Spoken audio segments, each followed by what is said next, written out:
Volodymyr Zelensky's decision to wear a black suit for his recent meeting in the Oval Office marked a significant shift in his public presentation.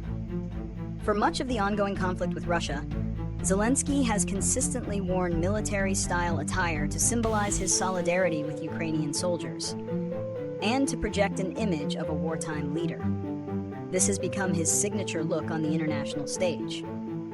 However, the recent change to a more formal suit, while still retaining elements of his wartime aesthetic, such as a black utilitarian design, signals a new phase in his diplomatic efforts.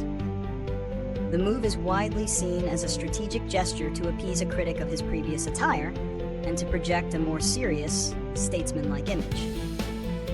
This visual change underscores the high-stakes nature of the diplomatic discussions, aiming to show that Ukraine is ready for a new chapter of negotiations and long-term relations, not just ongoing conflict. The choice of clothing has become a powerful form of nonverbal communication, serving as a political tool to influence perceptions and navigate complex geopolitical dynamics. Zelensky's decision to wear a black suit for his recent meeting with Donald Trump was a deliberate act of wardrobe diplomacy, intended to navigate the delicate political environment. At a previous meeting, Trump and a pro-Trump reporter publicly criticized Zelensky for not wearing a suit, with the reporter asking if he even owned one. Zelensky famously retorted that he would wear a suit after the war is finished. The choice to wear a black jacket and collared shirt, a suit-style outfit but not a full suit with a tie, was a careful compromise. It was a step toward the formality requested by the White House, showing respect for the office and the occasion, while still signaling that Ukraine remains a nation at war.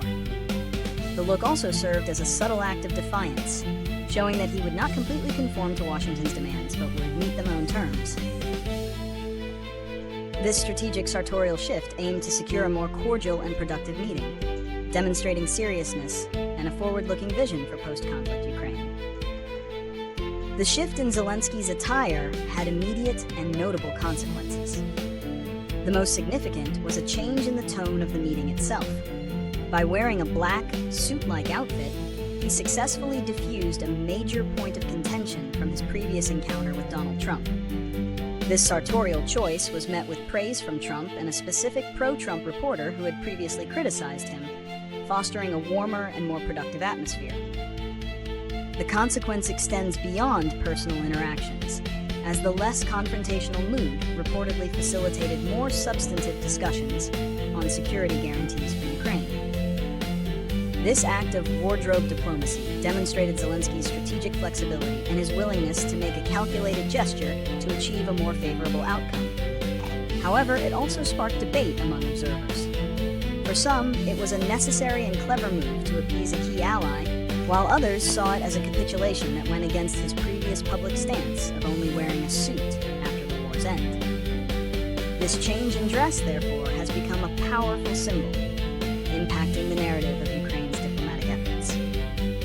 For Zelensky and Ukraine, a lasting solution to their diplomatic challenges lies in a multi-pronged approach that extends beyond symbolic gestures like clothing. Firstly, strengthening direct communication channels with key global leaders, regardless of their public stances, is crucial. This involves not only formal meetings, but also behind-the-scenes negotiations to build trust and find common ground on security and aid. Secondly, Ukraine must continue to diversify its diplomatic outreach.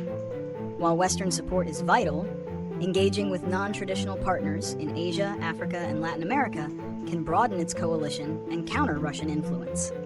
This requires tailoring messages to resonate with each region's specific concerns, whether economic development, food security, or sovereignty. Finally, the most fundamental solution remains the continued reform and strengthening of Ukraine's own institutions. By demonstrating tangible progress in governance, fighting corruption, and building a resilient economy, Zelensky can provide a powerful nonverbal message of stability and reliability. This internal strength will serve as the most compelling argument for sustained international support and a lasting resolution to the conflict.